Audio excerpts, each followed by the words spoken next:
দেশবাসী, আজকে আমরা লক্ষ্য করেছি সারা দেশে একটি অস্থিতিশীল পরিবেশ বিরাজ করছে। কেননা আমরা ইতিমধ্যে লক্ষ্য করেছি দেশ জঙ্গিপাতের বা জঙ্গিদের দখলদারিত্বে চলে গিয়েছে, যারা পাকিস্তানের এজেন্ডা বাস্তবায়ন করার জন্য সেই মহান মুক্তিযুদ্ধে স্বাধীনতার সার্বভৌমত্বকে ছোট করার জন্য যারা উঠে পড়ে লেগেছে, সেই জিন্নার কুলাঙ্গার সন্তানেরা বাংলাদেশকে এখন দখল করে রেখেছে। বাংলাদেশে বর্তমান যে পরিস্থিতি প্রেক্ষাপট, সেই প্রেক্ষাপটে দাঁড়িয়ে আমরা বলতে পারি যে বাংলাদেশ ভালো নেই।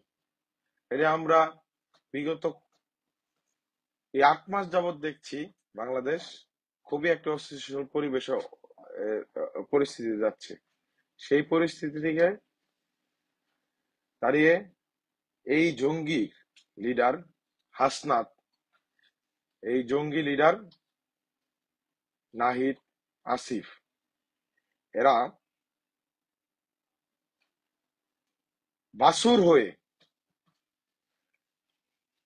যেরকম গাভীর সন্তান হলে ছোট থাকলে যাকে বলে বাছুর, এই বাছুর হয়ে সারা দেশ নিয়ে দেশের অভ্যন্তরীণ এবং রাষ্ট্রের অভ্যন্তরীণ গোপন তথ্য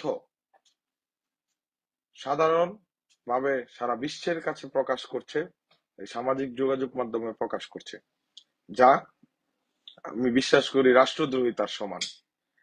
তাই আপনারা লক্ষ্য করেছেন ইতিমধ্যেই আমাদের যে দেশপ্রেমিক সেনাবাহিনী, সেই দেশপ্রেমিক সেনাবাহিনীকে কটাক্ষ করে কিছু জঙ্গি সন্ত্রাসবাদ, যারা মেটিকুলাস প্ল্যানের দ্বারা যারা সন্ত্রাস জঙ্গিবাদ সৃষ্টি করে দেশকে সেই 5ই আগস্টের পূর্ববর্তী সময় পর্যন্ত যারা দেশের মানুষকে একটি ইমোশনাল ব্ল্যাকমেইল করে, যারা দেশের সাধারণ শিক্ষার্থীদেরকে ইমোশনাল ব্ল্যাকমেইল করে, যারা ভুল বুঝিয়ে মানুষের ইমোশনকে নিয়ে খেলেছে এবং নিজেরাই মানুষ হত্যা করে তারা তাদের মেটিকুলাস প্ল্যান দ্বারা মানুষের ইমোশন নিয়েছে। এবং আজকে সেই 8 মাস, সেই 5ই আগস্টের পর থেকে আজকে পর্যন্ত এই 8 মাস যাবত তারা দেশে দর্শন, খুন, ডাকাত, সন্ত্রাসবাদ তারা কন্টিনিউয়াসলি তারা সৃষ্টি করছে, তাদের নেতৃত্বে সৃষ্টি হচ্ছে। আপনারা যদি প্রশ্ন করেন তাদের নেতৃত্বে কিভাবে সৃষ্টি হচ্ছে, সেনাবাহিনী তাদের সাথে যে বৈঠকটি কথা তারা বলেছে, সেই বৈঠকটির কথা হলো যে দেশে যে অরাজকতা চলছে সেই অরাজকতা যাতে থামানো যায় তার পরিবেশে তাদের সাথে সেই বৈঠকটি আমি যতটুকু শুনেছি হয়েছিল। কিন্তু তারা দেশের সেই অরাজকতা তারা শিকার আসেনি। তাদের যারা দেশের মধ্যে একটা অস্থিতিশীল পরিবেশ, মানুষের ঘুম হারাম হয়ে গেছে, মানুষ শান্তিতে চলাফেরা করতে পারছে না, সেটা তারা অস্বীকার করে তারা একটি নাটকের দ্বারা তারা সারা বাংলাদেশের মানুষের ইমোশন নিয়ে আবারও খেলার চেষ্টা করেছে। কিন্তু আমি বলতে চাই যে আমাদের ছাত্রলীগ, যুবলীগ সহ, আওয়ামী লীগ সহ সারা দেশের স্বাধীনতা পক্ষের সপক্ষের শক্তির প্রত্যেকটি মানুষ এই মুহূর্তে দেশপ্রেমিক সেনাবাহিনীর পক্ষে রয়েছে। আমার একটি কথা, দেশপ্রেমিক সেনাবাহিনীর পক্ষে আপনারা পাশে থাকুন।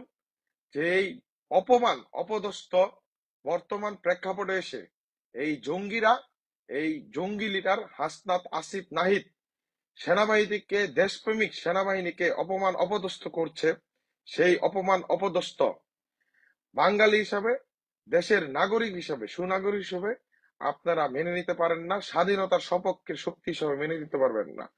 কারণ যদি সেনাবাহিনীকে অবহেলা করা হয়, সেনাবাহিনীকে কটাক্ষ করা হয়, তাহলে এই দেশ আরো জঙ্গিবাদের সৃষ্টি হবে।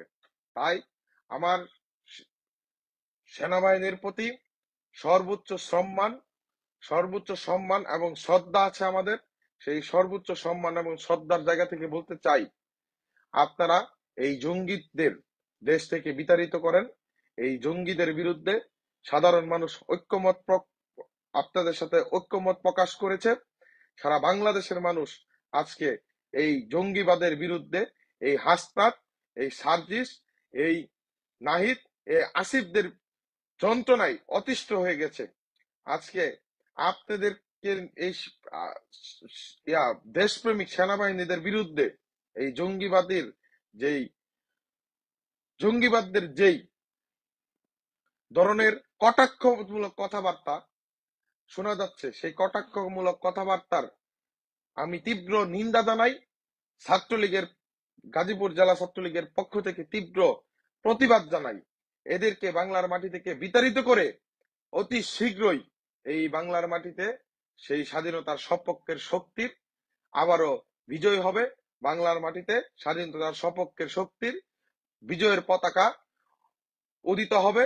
সেই আশায় নতুন সূর্য আবারও বাংলার মাটিতে উদিত হবে। সে আশায় আমরা দেশপ্রেমিক যত ছাত্র জনতা রয়েছে, দেশপ্রেমিক যত স্বাধীনতার পক্ষে শক্তি রয়েছে, সবাই আমরা অপেক্ষা করছি।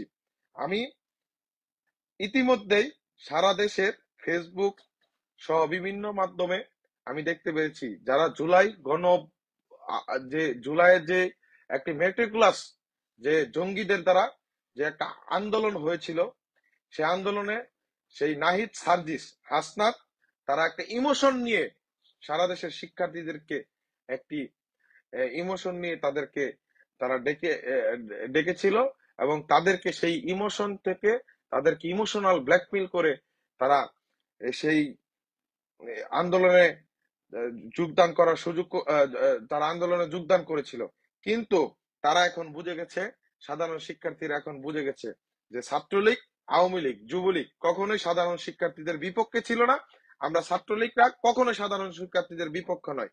আমরা আজকে আপনি এই লাইভ থেকে, এই ভিডিও থেকে বলে দিতে চাই সবার উদ্দেশ্যে যে আমরা ছাত্রলীগ কখনোই সাধারণ শিক্ষার্থীদের বিপক্ষে ছিলাম না, অতীতেও ছিলাম না, আজও নেই। আমরা ভবিষ্যতেও কখনোই সাধারণ শিক্ষার্থীদের বিপক্ষে থাকবো না। কারণ বঙ্গবন্ধুর আদর্শ ধারণ করে আমরা রাজনীতি করি।